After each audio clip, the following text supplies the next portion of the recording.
saya sangat ragu bahwa itu usia sudah lebih dari 40 tahun. Terlalu tajam, terlalu baru barang itu sebagai sebuah foto yang dicetak dengan kertas foto di tahun 80-an. Ada sebuah goresan di sebelah kiri, ada sebuah garis yang itu menurut saya tidak lazim untuk sebuah ijazah. Itu mungkin hasil dari pre-printing atau printing baru. Warna logam yang bagus itu emas, ya. Dan kalau sudah lebih dari 10 tahun atau 20 tahun, itu akan dalam bahasa Jawa, ini istilahnya silahkan dikutip, bleber. Jelas betul kita tadi diperlihatkan laporannya, LP atas nama Joko Widodo. Di situ tertulis 6 pasal itu semuanya dia yang melaporkan.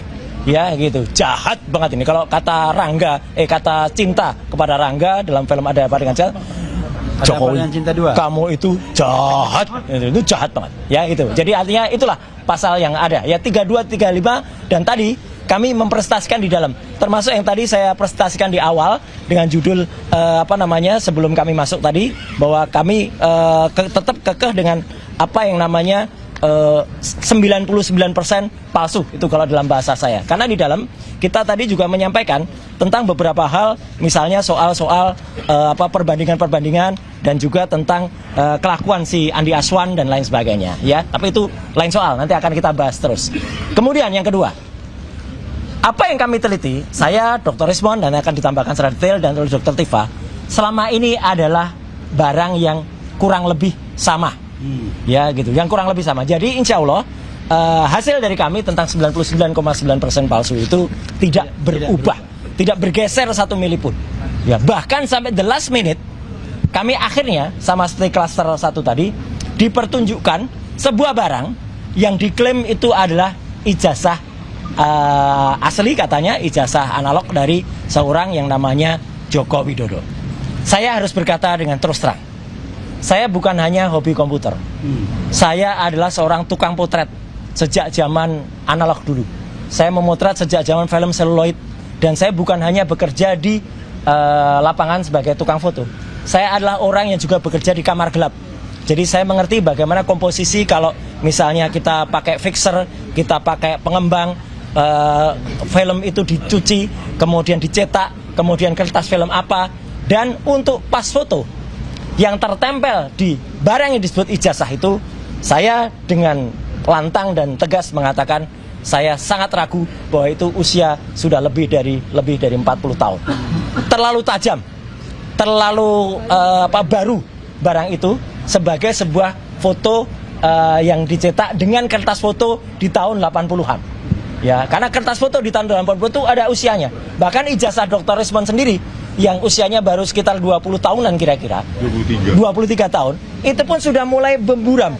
Ya, ini masih sangat tegas dan jelas.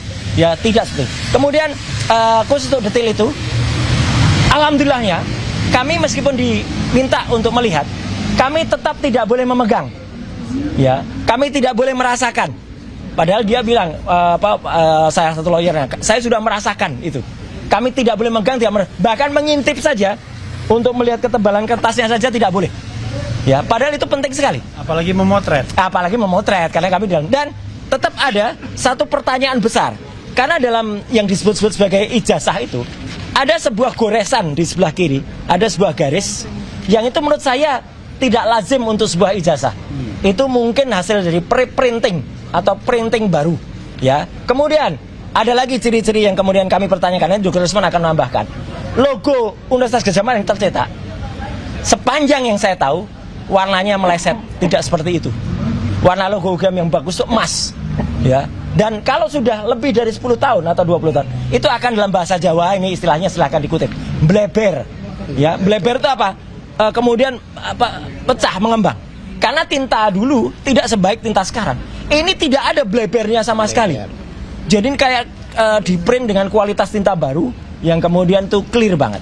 Kemudian boleh kalau dikatakan, tapi kan ada tipis, ada watermark. Iya, tapi tipis sekali.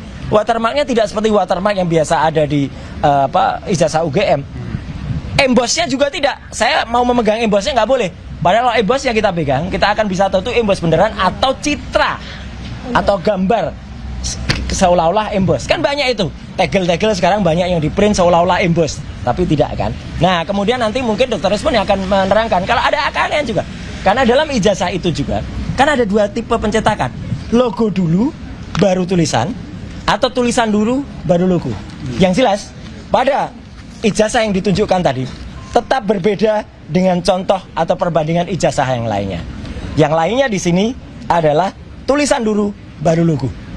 Dan yang kami tadi lihat adalah logo dulu yang warnanya bukan emas, baru tulisan.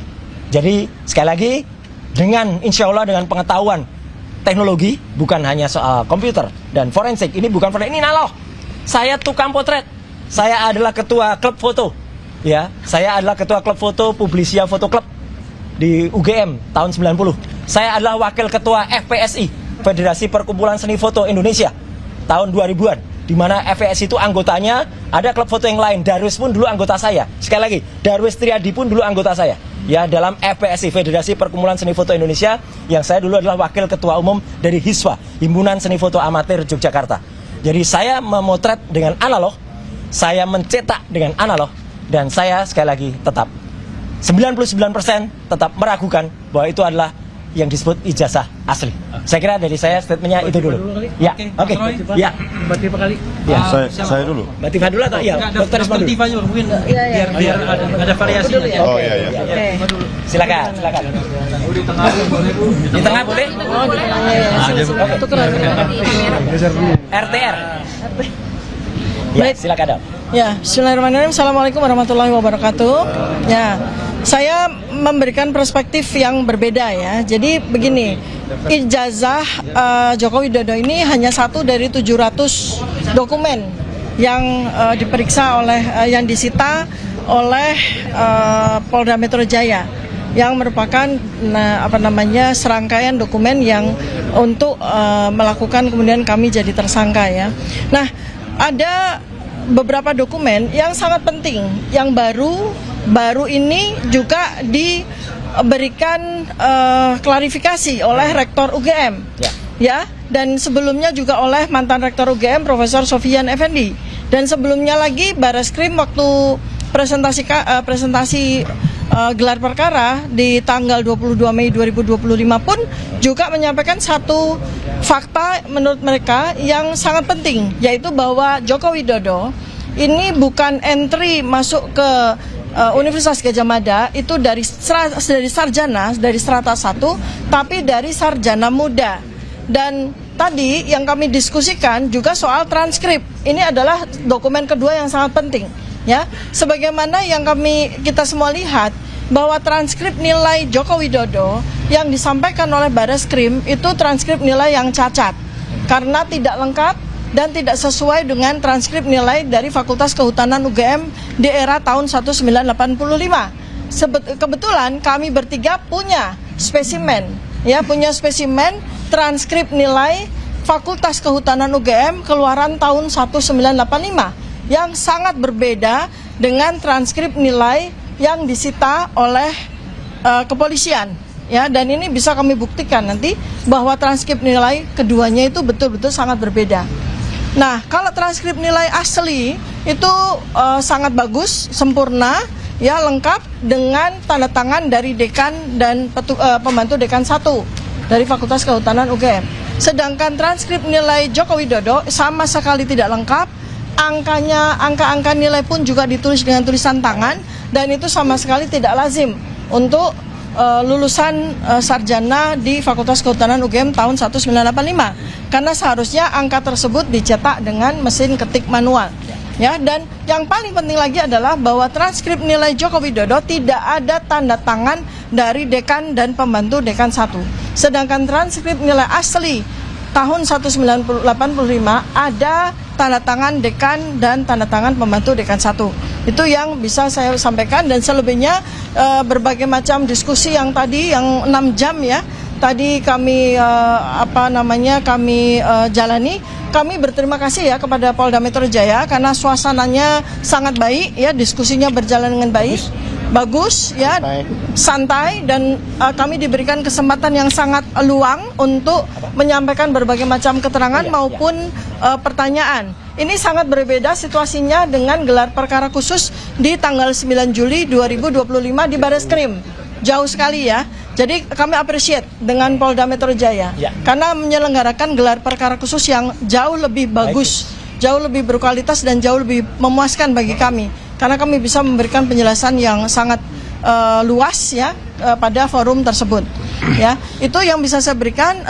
Selanjutnya Bang Rismon akan Mungkin menambah. sebelum respon, Prof Tono. Oh, Prof Tono dulu. Siap. jadi Saya bisa. kawan-kawan semua, Prof Tono ini adalah salah satu ahli yang kita bawa. Tadi yang luar biasa pulang Pak Tono Ya. juga. Salah satu sedikit sebelum Prof Tono, berbedanya dengan yang Bareskrim dulu ketika Bareskrim itu di Bareskrim gelar perkara, saya tersenyum saja dikatakan Pak Roy kok tersenyum terus sih, saya ini serius loh. Ya itu dikatakan oleh Juhandani waktu itu. Oke. Ya gitu, jadi gitu aja nggak boleh. Tapi tadi kita boleh, hanya kok nggak boleh pegang gitu aja. Silakan Prof. Silakan Prof. Ya, Prof Tono. Baik, terima kasih sekali atas kesempatannya. Sebagai peneliti dan sebagai akademisi, saya harus ngomong apa yang saya bisa katakan. Tapi kalau saya belum yakin, saya tidak mau. Baru diketahui bahwa mata saya ini yang kiri ini hanya tinggal 40%, 40%-an, karena saya kena glaukoma ya. Jadi saya tidak bisa memberi komentar tentang detail tentang emboss, tentang watermark gitu. Saya nggak lihat. Tapi kalau dari foto saya ini terlalu tajam. Kalau untuk 40 tahun seperti itu memang terlalu tajam. Yang masih saya anukan juga adalah soal ukuran panjang lebarnya itu. Saya cuma membayangkan apa ukurannya gitu sama nggak ya dengan dengan ijazah UGM yang saya miliki gitu ya. Prof Tono Saksono ini juga lulusan UGM ya satunya. Ya, jadi itu. Jadi itu saja yang saya kira saya perlu anukan. Yang tidak bisa saya makanya tadi dalam pertemuan dengan di gelar perkara itu saya sarankan di scan dengan minimum 7.000 DPI. Ya. Minimum 7.000. Kalau bisa sampai 15.000 itu bagus sekali. Karena kalau begitu kita bisa menganalisisnya dengan sangat akurat lah gitu ya. Jadi di luar foto yang memang sangat terlalu tajam, kemudian ukuran yang itu tadi saya nggak bawa kacamata, jadi saya agak iya memang saya biasa baca HP itu nggak pakai kacamata, jadi tadi nggak terbawa kacamata. Jadi itu saja yang saya anukan. Tapi saya sudah sampaikan dengan tegas pada Polda tadi di Bareskrim tadi bahwa 3 orang ini adalah aset bangsa. Jadi jangan sampai dikriminalisasi. Mereka harus dipelihara dan diberi fasilitas bekerja supaya mereka bisa menularkan keahlian mereka pada anak-anak muda, mencetak anak-anak muda untuk berkarya lebih baik lagi dari mereka. Itu sebetulnya yang harus dilakukan. Itu saja saya kira yang bisa saya sampaikan. Tambahkan juga sedikit. Terima kasih sekali. Assalamualaikum. Ya, biar nanti di Bang Rismon. Ya, Pak Ridho ini juga Pak Tono mundur. Ya, ya. Pak Alkafir kasih kesempatan Pak Tono mundur. Kita berbicara. Ya, luar biasa. Silakan. Dokter yang luar biasa. Ya. Bentar dikit Bang. Aduh. Ya, jadi tadi dalam kesempatan di atas tadi sebagai ilmuwan, sebagai praktisi juga, kami mencoba menyampaikan beberapa hal yang sifatnya teknis. Ini nanti bisa dibagikan juga. Kita menganotasi source code yang dibuat oleh Dr. Rismon. Jadi tujuan anotasi ini adalah mempermudah ya masyarakat umum atau orang awam untuk membaca setiap baris kode yang dibuat oleh Dr. Rismon ketika melakukan analisis. Jadi di sini juga menjelaskan mana yang dituduhkan atau dikira itu mengedit, itu bisa dilihat langsung di sini. Jadi ada 28 source code, ini yang kita buat ada 9 bab. Jadi nanti ini bisa digunakan. Kemudian juga kita sampaikan apa yang dilakukan Dr. Tifa itu adalah kajian neuropolitika, sebuah simpul keilmuan yang menggabungkan